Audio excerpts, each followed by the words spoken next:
Autobiography of Benvenuto Cellini, Part 2, Section 4, Chapters 14 through 18. Chapter 14. After fitting up my own lodgings in the castle and the workshop with all the conveniences for carrying on my business, and putting my household upon a most respectful footing, I began at once to construct 3 models exactly of the size which the silver statues were to be.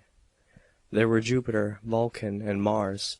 I molded them in clay, and set them well up on irons.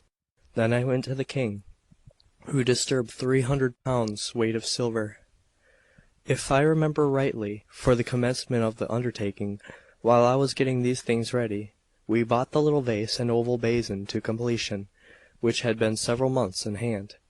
Then I had them richly gilt, and they showed like the finest piece of plate which had been seen in France. Afterwards I took them to the cardinal, who thanked me greatly, and without requesting my attendance, carried and presented them to the king. He was delighted with the gift, and praised me as no artist was ever praised before. In return he bestowed upon the cardinal an abbey worth 7,000 crowns a year, and expressed his intention of rewarding me too. The cardinal, however, prevented him, telling his majesty that he was going ahead too fast, since I had as yet produced nothing for him. The king, who was exceedingly generous, replied, "For that very reason will I put heart and hope into him." The cardinal, ashamed at his own meanness, said, "Sire, I beg you to leave that to me. I will allow him a pension of at least 300 crowns, when have taken possession of the abbey."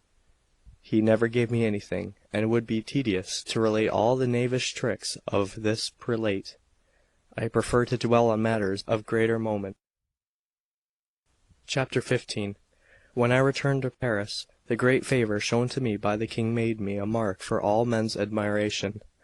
I received the silver, and began my statue of Jupiter. Many journeymen were now in my employ, and the work went onward briskly day and night, so that by the time I had finished the clay models of Jupiter, Vulcan, and Mars, and had begun to get the silver statue forward, my workshop made already a grand show. The king now came to Paris, and I went to pay him my respects. No sooner had his majesty set my eyes upon me than he called me cheerfully, and asked if I had something fine to exhibit at my lodging, for he would come to inspect it. I related all I had been doing, upon which he was seized with a strong desire to come. Accordingly, after this dinner, he set off with Madame de Tempes, the Cardinal of Lorraine, and some other of his greatest nobles, among whom were the King of Navarre, his cousin, and the Queen, his sister. The Dauphin and Dauphiness also attended him, so that upon the day the very flower of the French court came to visit me. I had been some time at home, and was hard at work, when the king arrived at the door of the castle, and heard our hammers going. He bade his company keep silence. Everybody in my house was busily employed, so that the unexpected entrance of his majesty took me by surprise. The first thing he saw on coming into the great hall was myself with a huge plate of silver in my hand, which I was beating for the body of my Jupiter. One of my men was finishing the head, another the legs, and it is easy to imagine what a din we made between us. It happened that a little French lad was working at my side, who had just been guilty of something trifling blunder. I gave the lad a kick, and as my good luck would have it, caught him with my foot exactly in the fork between his legs, and sent him spinning several yards, so that he came stumbling up against the king precisely at the moment when his majesty arrived. The king was vastly amused, but I felt covered with confusion. He began to ask me that I was engaged upon, and told me to go on working. Then he said that he would much rather have me not employ my strength on manual labor, but take as many men as I wanted, and make them do the rough work. He should like me to keep myself in health, in order that he might enjoy my services through many years to come. I replied to his majesty that the moment I left off working I should fall ill, also that my art itself would suffer, and not attain the mark I aimed at for his majesty, thinking that I spoke thus only to brag, and not because it was the truth. He made the Cardinal of Lorraine repeat what he had said, but I explained my reasons so fully and clearly that the cardinal perceived my drift. He then advised the king to let me labor as much or little as I liked. Chapter 16. Being very well satisfied with what he had seen, the king returned to his palace, after bestowing on me too many marks of favour to be here recorded. On the following day he sent for me at his dinner hour. The Cardinal of Ferrara was there at meat with him. When I arrived, the king had reached his second course. He began at once to speak to me, saying with a pleasant cheer, that having now so fine a basin and jug of my workmanship, he wanted an equally handsome salt cellar to match them, and begged me to make a design, and to lose no time about it. I replied, "Your Majesty shall see a model of the sort even sooner than you have commanded, for while I was making the basin, I thought there ought to be a salt cellar to match it. Therefore I have already designed one, and if it is your pleasure, I will at once exhibit my conception." The king turned with a lively movement of surprise and pleasure to the lords in his company. They were the King of Navarre, the Cardinal of Lorraine, and the Cardinal of Ferrara, exclaiming as he did so, "Upon my word, this is a man to be loved and cherished by every one who knows him." Then he told me that he would very gladly see my model. I set off, and returned in a few minutes, for I had only to cross the river, that is, the Siena. I carried with me the wax model which I had made in Rome at the Cardinal of Ferrara's request. When I appeared again before the king and uncovered my piece, he cried out in astonishment, "This is 100 times more divine a thing than I had ever dreamed of. What a miracle of a man! He ought never to stop working." Then he turned to me with a beaming countenance, and told me he greatly liked the piece, and wished me to execute it in gold. The Cardinal of Ferrara looked me in the face, and let me understand that he recognized the model as the same which I had made for him in Rome. I replied that I had already told him I should carry it out for one who was worthy of it. The Cardinal, remembering my words, and nettled by the revenge he thought that I was taking on him, remarked to the king, "Sire, this is an enormous undertaking. I am only afraid that we shall never see it finished. These able artists, who have great conceptions in their brain, are ready enough to put the same in execution, without duly considering when they are to be accomplished.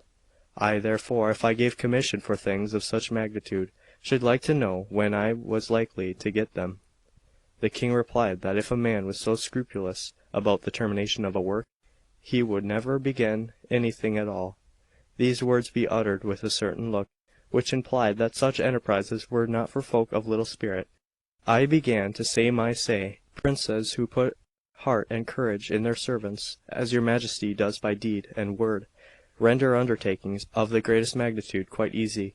Now that God has sent me so magnificent a patron, I hope to perform for him a multitude of great and splendid masterpieces." "I believe it," said the king, and rose from table. Then he called me into his chamber, and asked me how much gold was wanted for the salt cellar.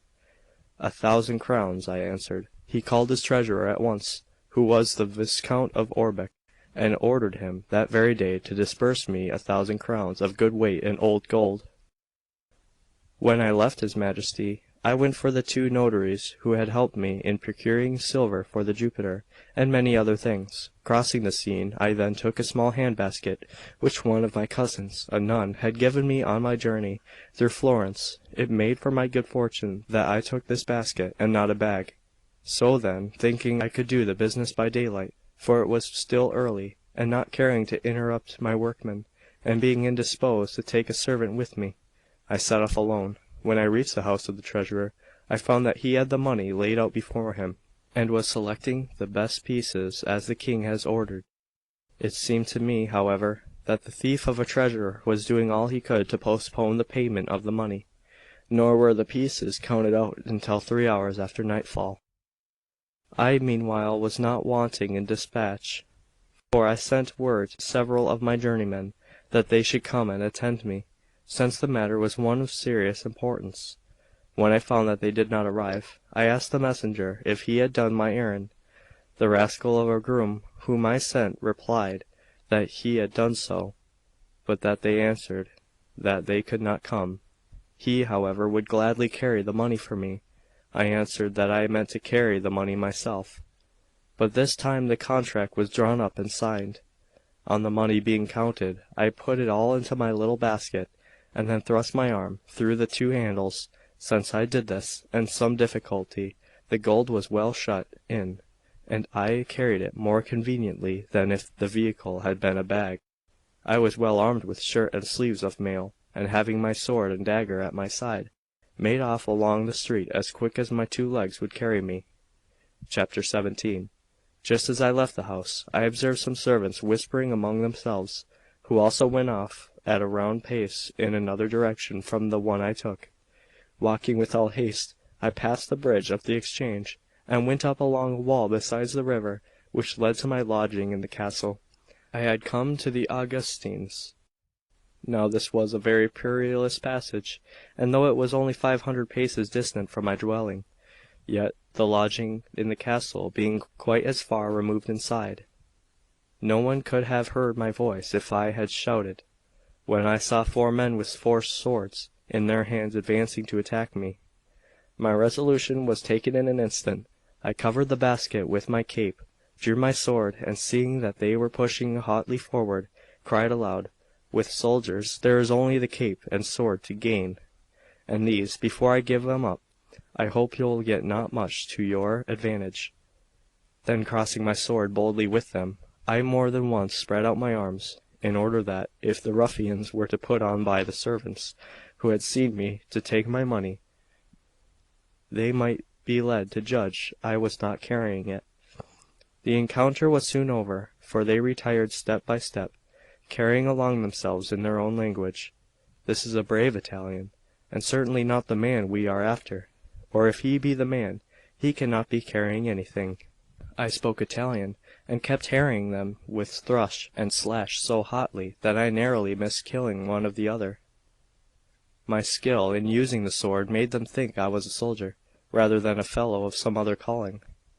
They drew together, and began to fall back, muttering all the while beneath their breath in their own tongue.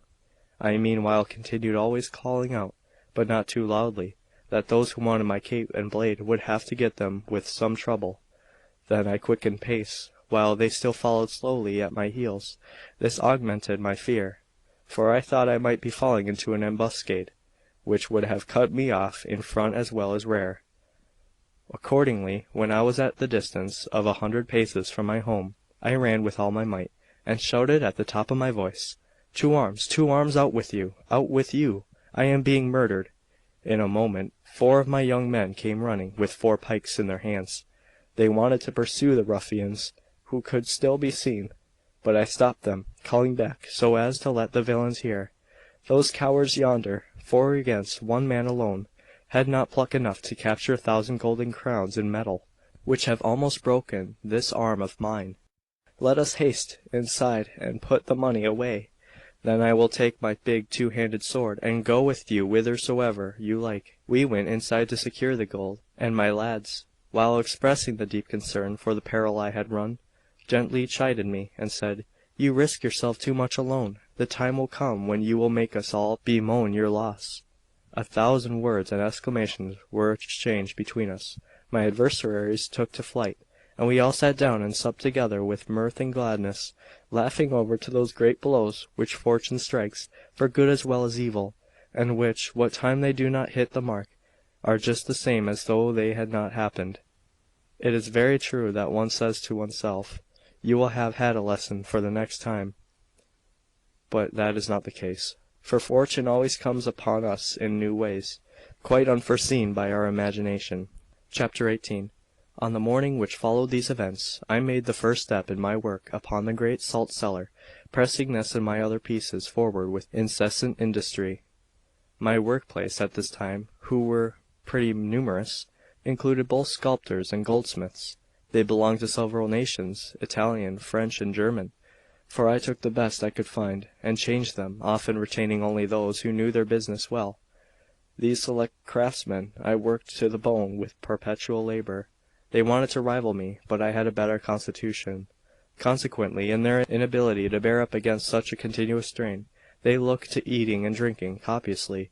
Some of the Germans in particular, who were more skilled than their comrades, and wanted to march apace with me, sank under these excesses and perished. While I was at work upon the Jupiter, I noticed that I had plenty of silver to spare. So I took in hand, without consulting the king, to make a great 2-handled vase, about 1 cubit and a half in height. I also conceived the notion of casting the large model of my Jupiter in bronze, having up to this date done nothing of the sort. I conferred with certain old men, experienced in that art of Paris, and described to them the methods and use which us in Italy. They told me they had never gone that way about the business, but that if I gave them leave to act upon their own principles, they would bring the bronze out as clean and perfect as the clay. I chose to strike an agreement, throwing on them the responsibility, and promising several crowns above the price they bargained for. Thereupon they put work in progress, but I soon saw that they were going the wrong way about it, and began on my own account a head of Julius Caesar, bust and armour much larger than the life, which I modelled from a reduced copy of a splendid antique portrait I had brought with me from Rome. I also undertook another head of the same size, studied from a very handsome girl, whom I've kept for my own pleasures. I called this Fontainebleau, after the place selected by the king for his particular delight.